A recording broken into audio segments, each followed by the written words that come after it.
আজকে আয়ানকে আনতে গেলাম। আমি প্রতিদিনই আয়ানকে আনতে যাই।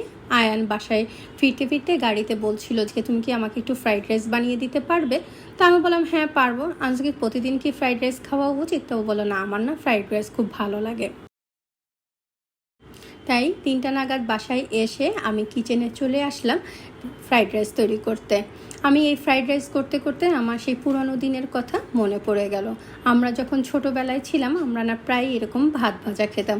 আমরা কিন্তু তখন ফ্রাইড রাইস বলতাম না, বলতাম ভাত ভাজা। আমার মাও আমাকে এইভাবেই ভাত ভেজে দিত। খেতে কিন্তু অনেক মজা লাগতো।